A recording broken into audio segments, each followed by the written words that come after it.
something cool? Huh? Today, we are diving into one of the most powerful tools in Tekken 8's fighting arsenal, poking. If you've ever wondered why experienced players often stick to quick, small moves instead of going for risky combo launchers, this video is for you. I'll break down why poking is crucial in the neutral game, how you can adapt it strategically, and the pros and cons of this approach. Let's jump in. What is poking and why is it so strong? First things first, what exactly is poking? In Tekken, poking refers to quick, small attacks like jabs, low kicks, and other fast moves that disrupt your opponent's actions. Poking has some key advantages.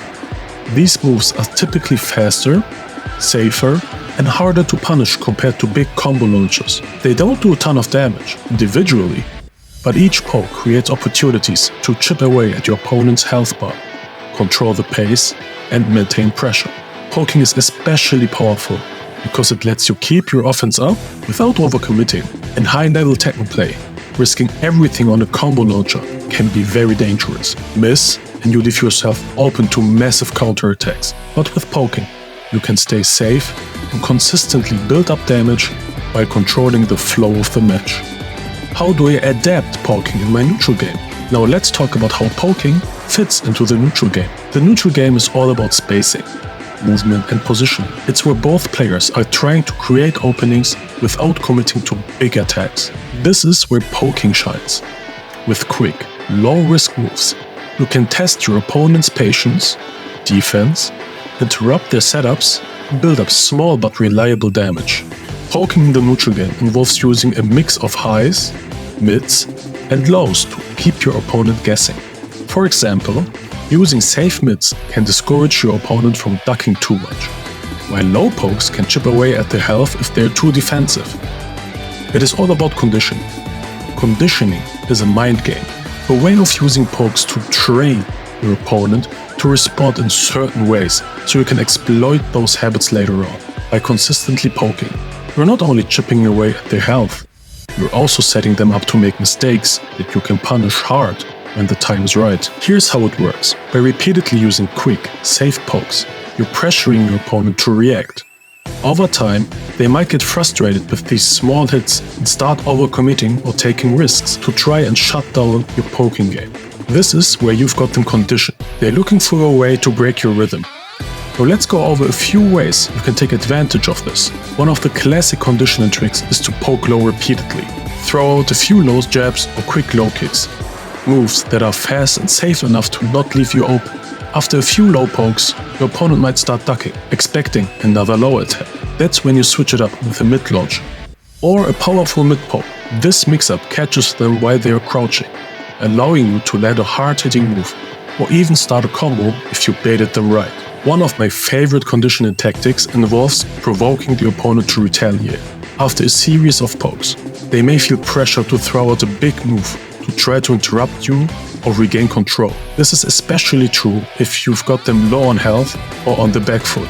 Now, instead of continuing the poke, anticipate that they'll try to hit you back, sidestep or backdash just as they attack, dodging their move and then hit them with a powerful punch. This approach combines poking with movement and patience to create openings for big damage.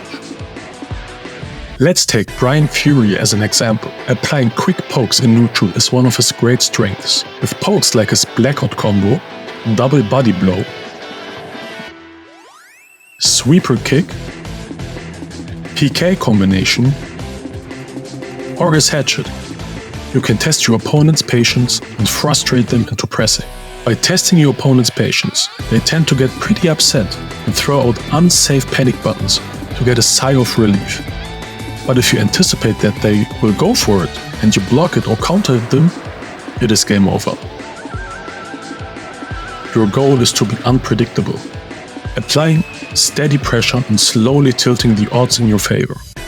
Poking forces your opponent to make mistakes, and in Tekken, even small mistakes can be enough to turn the tide. The pros and cons of poking. So, we know that poking is effective, but it's not without its trade-offs. Let's break down the pros and cons. The pros of poking. Number 1. Safety. Pokes are generally safer than big moves, so you're less likely to get punched. Number 2. Consistency. Poking builds up damage and frustration over time without relying on risky moves. Tempo control. By staying active and forcing responses, you control the pace of the game.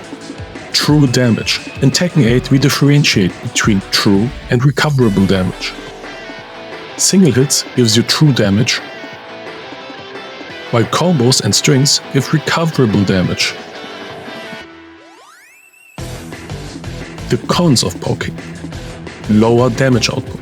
Unlike launchers or big counter hits, pokes don't deal massive damage. Winning with pokes can be a grind. Risk of predictability. If you only poke, skilled opponents might start to read your patterns and punish you with a low parry, sidestep or duck punch. Limited comeback potential. When you're low on health, poking alone might not be enough. You may need a launcher or a counter hit to close the gap. That balance between consistency and risk is why poking is such a powerful yet nuanced strategy. When to poke and when to go for a big move is key to leveling up your game. What are some practical poking tips? Alright, let's get practical with a few quick tips on effective poking in Tekken 8. Mix up your timing. Don't let your poking become predictable. Switch up your timing to keep opponents on their toes. Use movement to enhance poking. Sidesteps and backdashes let you poke and then immediately reposition, making it harder for your opponent to counter. Bait out their attacks. A quick poke can make your opponent think it's safe to strike. Baiting them this way can create openings for larger moves. Stay aware of frame data. Knowing which moves leave you at a slight advantage, even after being blocked, allows you to keep up your poking pressure without taking unnecessary risks. So this is how poking wins you games in Tekken 8. It may not have the flash of a big launcher, but it's the backbone of a smart, consistent game plan that can keep you in control and win you rounds.